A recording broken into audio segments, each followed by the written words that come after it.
What's up guys? Good morning, alas 2 na ng umaga.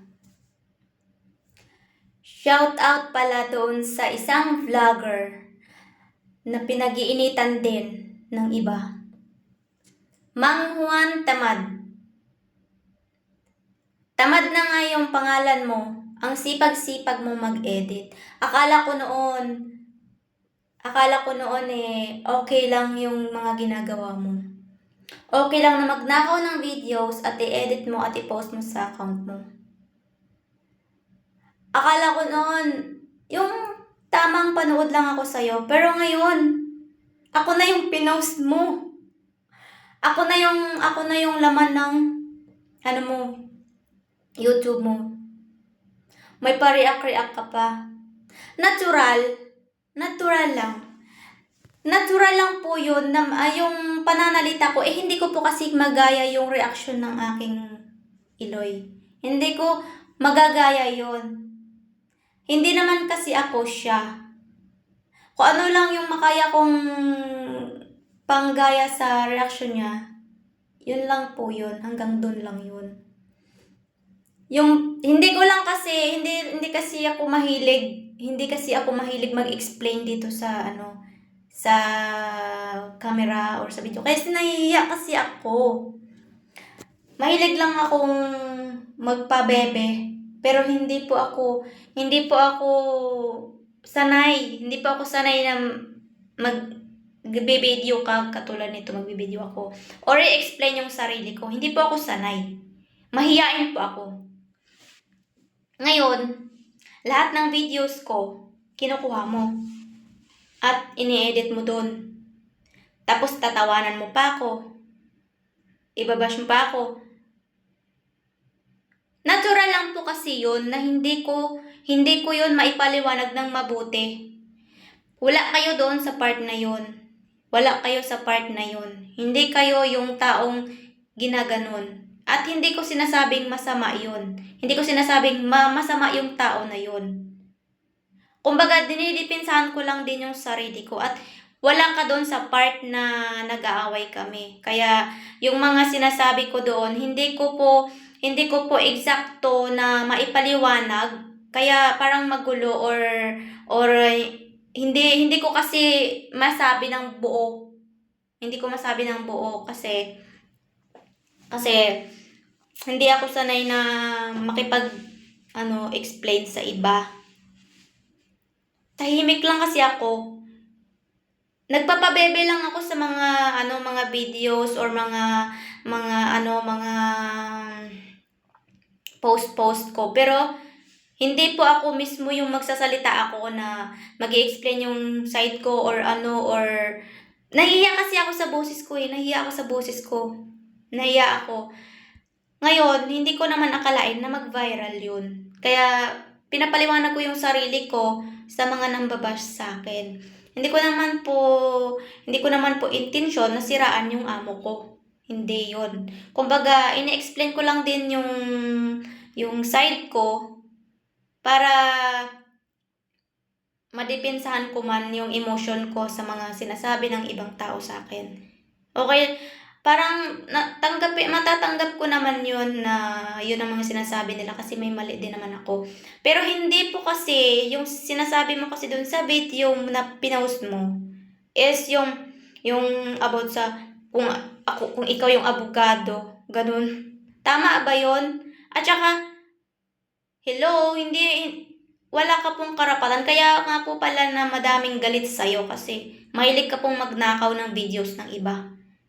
Tinuturingan ka pa naman sana na parang yung akala ko dati nakakatulong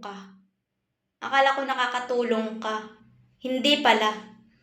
Sa halip, sa loob-looban mo, basher ka. Sa loob-looban mo, basher ka. Ikaw yung pinakamatinding basher sa lahat. Nanonood lang ako sa'yo noon. Pero ako, pag may nangyayaring ganun, hindi ako nagko-comment ng hindi maganda. At saka, hindi ako mahilig makipag-away. In short, dinidepensahan ko lang yung sarili ko. Pero pag once na inaano ako, hindi ako magpipigil na hindi ako lalaban. Mahiyain po ako. Hindi po ako hindi po ako war freak sa ibang tao. At saka yung napapanood mo na yun, na ganun yung video, hindi yun. Hindi yun yung unang pinag-awayan namin. At saka hindi yun dahil sa bukor or sa farm na binanggit ko nung unang-una. Hindi po yun. Hindi po yun yung unang-una. Hindi yun ang rason or hindi yun yung rason ng pinag-awayan namin.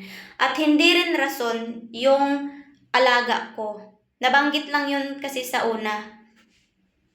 Nabanggit ko lang kasi nung una yun. Tapos, yung sinasabi kong 9 ng alas 9 ng gabi, 9:42 na po yan, mag-alas 10 na po yun. 9:42. Nagpre-prepare na ako ng mga gamit ng alaga ko. Mas uunahin ko pa ba?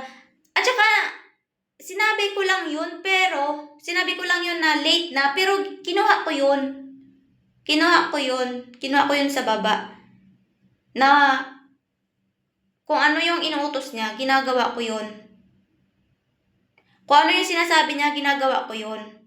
Pero yung sinasabi ko doon na iisipin ko pa ba, uunahin ko pa ba yung mga ibang bagay kaysa sa pag-aasikaso ng alaga ko, kailangan ng alaga ko? Ano ang gusto mo? Matulog ako ng alauna, alas 2, para sabihin mong maaga pa yung alas 9? Mag-alas 10 na po yun. Ako po yung tatabi ng bata, hindi siya. Ako po yun. At wag ka pong sa bagay, marami nang ayaw sa'yo kasi number 1, judgmental ka, maraming hindi ka type sa ugali mo. Kasi mahilig kang kumuha ng videos tas with yung expression, mga bad expression, ganun. Tingnan mo, lahat ng videos ko ninanakaw mo, lahat ng videos ko ina-upload mo. Okay lang yun. Magba-viral ka. Ipa-viral mo palalo. Lahat ng OFW na punain mo, wala kang pakialam. Yung mga videos ko, nakawin mo. Ipa-trending mo. Sayang naman yung kita mo, no? Pero wala ko ang pakialam kung i-trending mo dyan, i-viral mo dyan, or sasabihin mo, ganito, ganyan, si kabayan, ganito, ganyan. Natural, pag nag-i-explain ako, hindi ko masabi ng buo. Pag nag-i-explain ako, kumbaga, hindi ko siya masabi ng buo. Nangyari na kasi nangyayari.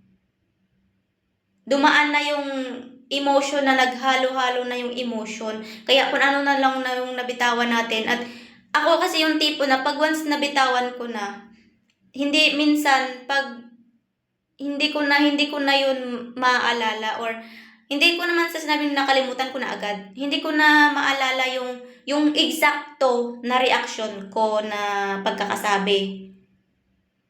Kung ano lang yung naaalala ko, yun lang yun. Pero wala akong sinabing hindi maganda sa kanya nung una. Kaya nga lang po ako nag-react nun. Dahil may sinabi na siyang hindi maganda sa huli. Kaya kumuha lang ako ng video para may panlaban ako kung sakaling kasuhan niya ako or anong gagawin niya sa akin. Hindi ka ba nakakaintindi? O sadya talagang magnanakaw ka lang talaga ng videos ng iba? Pati ito, nakawin mo din. Pagtatawanan mo din. Gawan mo ng content. Nakawin mo. Magsawa ka dyan. Magsawa ka, tawanan mo, pagtatawanan mo, wala akong pakialam. Kasi, hindi naman ikaw ang bumubuhay sa akin.